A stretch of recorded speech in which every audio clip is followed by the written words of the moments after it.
Hello and welcome to Don's Trust Elections 2024 Meet the Candidates. My name is Graham Stacey, and in this session we're meeting Simon Howson-Green. Hi Simon, to start off with, please could you tell us a bit about yourself and why we should vote for you in roughly 2 minutes? Graham, Gary, thank you. And just firstly, thank you for setting this little husting up. It was very necessary, and I'm glad you had the wherewithal and were able to pull it together. I think it's really important. So my name is Simon Howson-Green. I am 64, retired. I'm probably, if you look at the manifestos of the other candidates, I'm probably one of the newest converts to the Wombles who's going for election.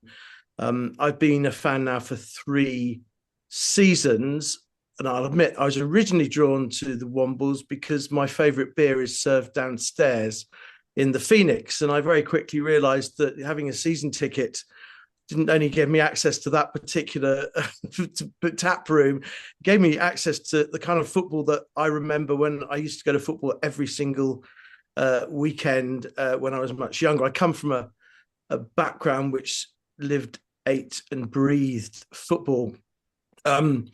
My background, I'm now retired. I have more time on my hands to focus on Don's Trust Board and other things. And I've already taken a huge interest in what's going on at Wimbledon. And I think there are some very challenging times ahead which need to be looked at with a lot of vigor, which don't really exist at the moment. So my background is as a journalist and a filmmaker and a crisis management specialist. I also have spent a lot of time working Sky Sports, Sky News. I was involved in Premier League deals. I understand football. I've worked for other football clubs in the Premier League and elsewhere. So I have a sort of negotiating stroke contractual background, but my main focus and the reason I want to be on the trust board is about communication. I think we have a lot of work to do. I think one of the ways that we need to step up to the plate, to use an appalling American metaphor, is to really communicate to all the people who effectively own the club exactly what we're doing and why, and make sure we bring them with us and they bring us with them. To make sure that we are going in the right direction. And, from my point of view, I think there are a lot of pitfalls ahead. And, I've looked very closely at all the manifestos. There's a couple out there, Ivor particularly, McLaughlin. These guys have got some really good ideas. But I think what I need to do and what I hope I can do more than anybody else is be able to communicate those ideas and communicate the results of our work to the greater public and particularly the owners of the club, and to make sure there is a strong amount of continuity, agreement and complicity in where the club is taken, the direction the club is taken in. So although I'm probably one of the newest fans of the club, I bring an expertise which is going to be able to distill the message. We need to be on a mission to explain, and we need to make sure that there are the right apparatus in place to make this happen. I think it's slipped. I've certainly, from the meetings I've been to and the conversations I've had, a lot of this seems to have slipped, not for any devious reason, but it's just the way it has gone at the moment. I mean, Graham has been at a couple of meetings where he's highlighted something similar.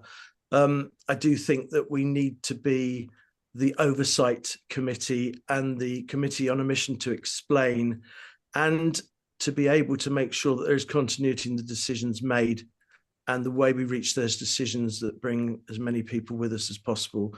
And we never end up in the situation that we were some years ago now, well, over 2 decades ago now, but a long time ago. And we can go from strength to strength. Thank you.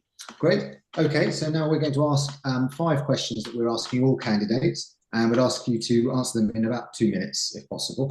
The first one would be, what would be your strategy to plug the club's annual losses, which are around 1 or 2 million? I think we were looking at about 1.5 million net for 2023. Well, I'd say to start with, without sounding like a politician, there are elements of the things I've thought through which I'd rather keep until I'm actually on the board.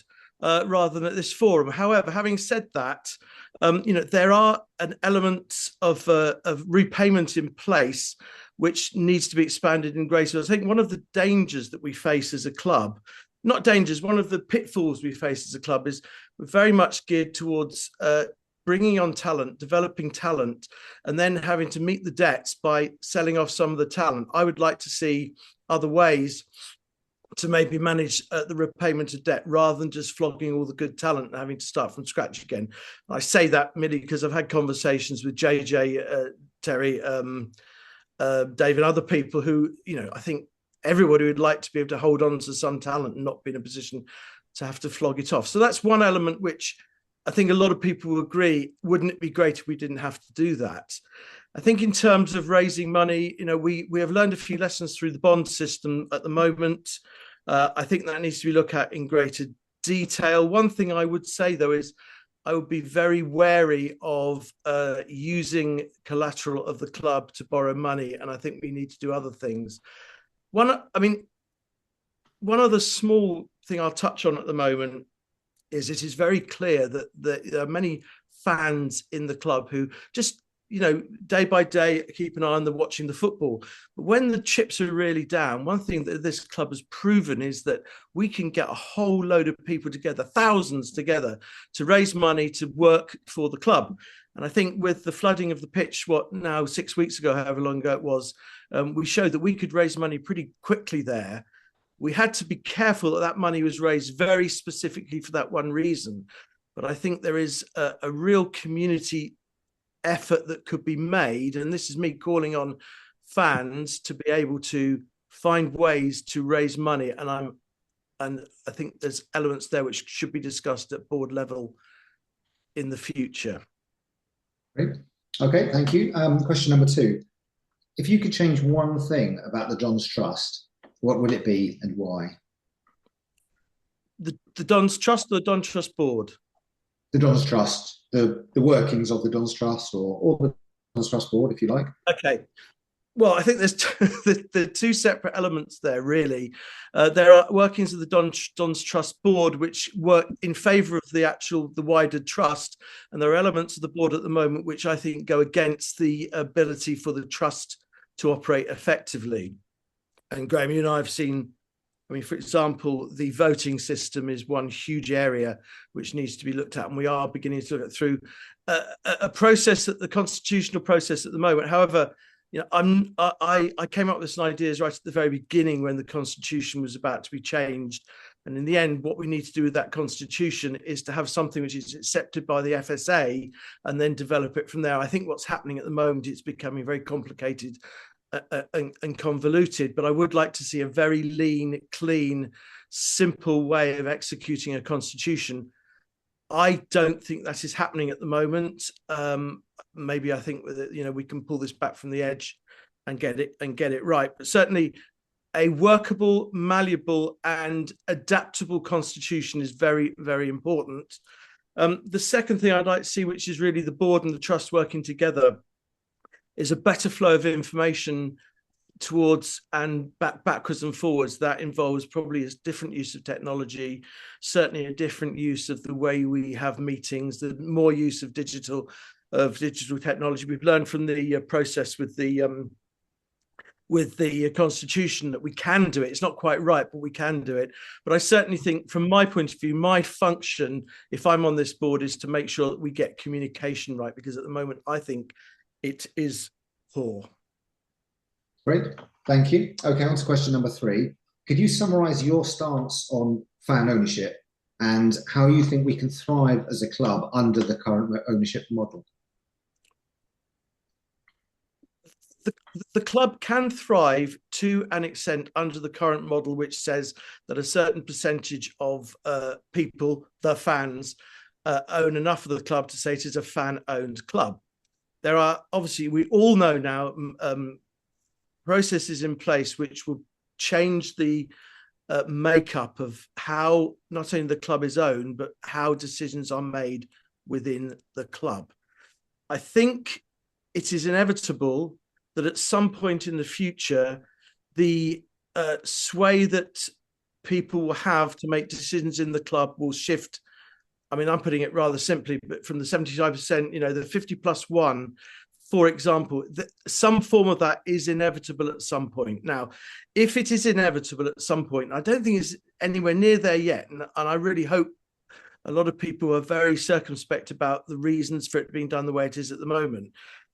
But in the end, I think if we want a club which is going to beyond maybe making its way up to Division 1, maybe increasing revenues there, and we start to see a place where we want to go somewhere else, which some fans would want, other fans wouldn't want. But either way, the business model does need to change. However, if we do change the business model, it is absolutely paramount that the power of the ground, the assets that the fans own, is not undermined in any way. I don't want to be too convoluted or obscure here. The bottom line is that we don't want a situation ever where power shifts within this club to an extent whereby money can be borrowed against assets owned by this club, where that money, if it is not forthcoming, we lose the assets of that club. We've been through that before. I wasn't a Wimbledon fan at those times, but I reported on it extensively all those years ago. I don't think we're going to face something quite as drastic as that again, but I do feel that eventually what we need to do is see the fans, the ones who are taking note of what's going on, having a greater say and having more structures in place to enable them to be able to put the brakes on excesses of some groups who will be interested in having a share of this club. Great, thank you. Okay, question number 4. How would you describe the trust standing amongst members at the moment, and how would you seek to improve that relationship? This really goes to the core of why I think I'm useful as a member of the board. It's the main function that I would want to be in, with which I want to be involved. And very simply, there are, let's say, X thousand members of the trust who in effect own the club. But of that, there's a percentage who just want to come and watch football. They want to go to the pub afterwards and argue about football. They want to moan about when we do badly. They want to have a go at JJ when they think he's made the wrong substitutions. They want to jump up and down with joy when Piggott does something amazing and say, well, he should have been on earlier, more off. Whatever it is, there's a core who actually just want to watch football, and they want to watch football whatever level we play at and get that kick that all of us who know about football get when we walk on into the ground and the players take the pitch. So that's one section. There is a small hardcore who take a vociferous interest in the way the trust operates and the way the trust operates through the board and the relationship between the board and the PLC. What is key, and I've said this in other interviews about this club, is that most of us are silent partners. A lot of people are silent partners in this club until the chips are really down and we're under threat. And we have learned, and we've proved before, and we'll do it again, that when the club and the ethos of this club, not only because it's a fan-owned club, but because of the way it is as a club, when that is threatened, we all tend to pull together. And we, compared to 20 odd years ago, we have an amazing ways of communicating this, and we will bring, you'll suddenly find somebody who's just come to the only home games for the last 5, 6, 7 seasons, whatever, is going to get really involved. So I think that's key. But what I would like to do is, again, I mentioned before about technology and about communication. I see my role as being able to make sure through all forms of media and media channels to draw more people into sharing the story of AFC Wimbledon, of the Dons, the Wombles, whatever you want to call ourselves, and be able to share that and feel more vested in it. Now, I'm not saying we don't feel vested, but there are times when I think we don't communicate in the right way, and we tend to leave people aside. And we've got to, it is more than any other club I've been involved in any way. It is a family. It is a community, and I think we need to be good at sharing the ups and downs of that community in a more effective way. Great, thank you. Okay, the last of the 5. do you believe that the trust board is elected to make decisions for the members or elected to listen to members on an ongoing basis? And would you be looking to consult members more or less?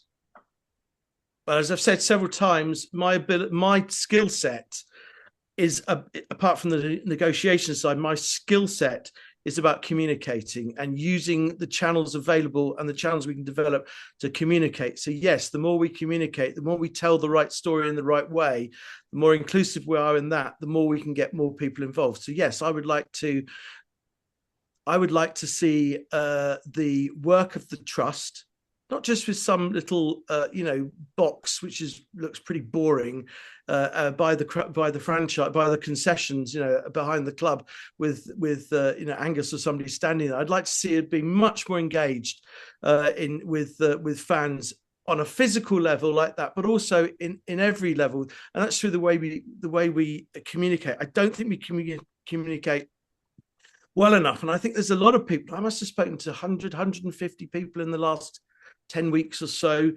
There is a feeling that the Don's Trust Board, which is the mouthpiece and should be the mouthpiece, the arbiter, and the watchdog of what is going on across the board, and I use that word to mean many things, it isn't representative enough. And I think it needs to do a lot more listening and a lot more communicating. And if you do a lot more listening and then you communicate better, you're going to find a lot more people are going to take more of an interest. And it doesn't have to be complicated.